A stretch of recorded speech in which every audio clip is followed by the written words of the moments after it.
नमस्कार मित्रांनो, आजच्या व्हिडिओमध्ये आपण जाणून घेणार आहोत बाळ गंगाधर टिळक यांच्याबद्दल। स्वराज्य हा माझा जन्मसिद्ध अधिकार आहे आणि तो मी मिळवणारच, अशी सिंहगर्जना करणारे लोकमान्य बाळ गंगाधर टिळक हे भारतीय स्वातंत्र्य सेनानी, राजकारणी, संपादक आणि लेखक होते। लोकमान्य या उपाधीने त्यांचा उल्लेख केला जातो।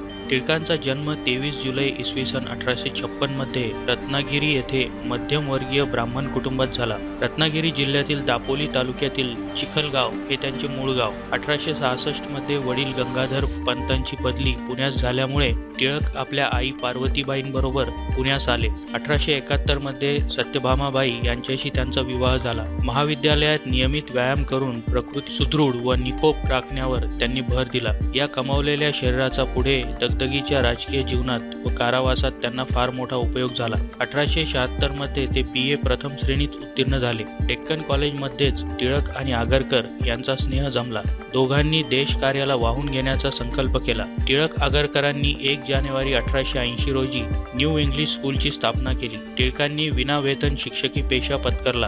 डेक्कन एज्युकेशन सोसायटीची स्थापना केली आणि या संस्थेतर्फे 1885 मध्ये फर्ग्युसन महाविद्यालयाची स्थापना करण्यात आली। टिळक गणित व संस्कृत विषय शिकवित।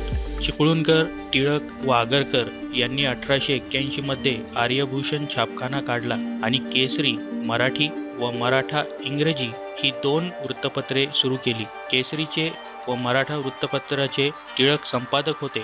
1881 ते 1920 या 40 वर्षाच्या काळात टिळकांनी 513 अग्रलेख लिहिले।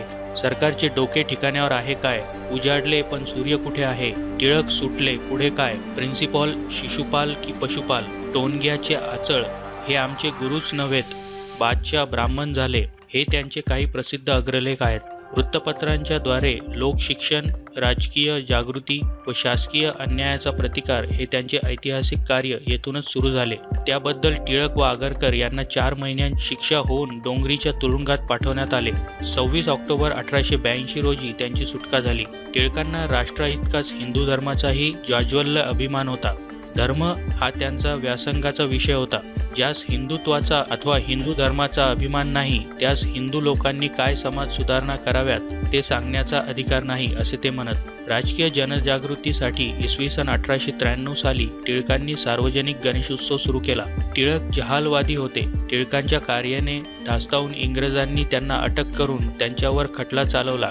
न्यायालयात टिळकांनी स्वराज्य हा माझा जन्मसिद्ध हक्क आहे आणि तो मी मिळवणारच, अशी सिंहगर्जना केली। 1908 मध्ये टिळकांवर राजद्रोहाचा खटला चालवला गेला। त्यात त्यांना 6 वर्षाची शिक्षा झाली। टिळकांना ब्रह्मदेशात मंडालेच्या कारागृहात पाठवले। मंडालेच्या तुरुंगात असताना त्यांनी गीता रहस्य हा ग्रंथ लिहिला। 8 जून 1914 या दिवशी मंडालेच्या कारागृहातून टिळक सुटले आणि त्यांनी पूर्ववत आपले काम सुरू केले। त्यांनी एक स्वतंत्र शक्तिमान संघटना निर्माण करण्याचे ठरवले। यालाच होम रूल लीग असे म्हणतात। स्वराज्य प्राप्ती हेच या लीगचे ध्येय होते। असं हे बहुमूल्य रत्न मधुमेह व्याधीच्या निमित्ताने 1 ऑगस्ट 1920 रोजी काळाने आपल्यापासून हिरावून घेतले। त्यांना माझा शतशः प्रणाम।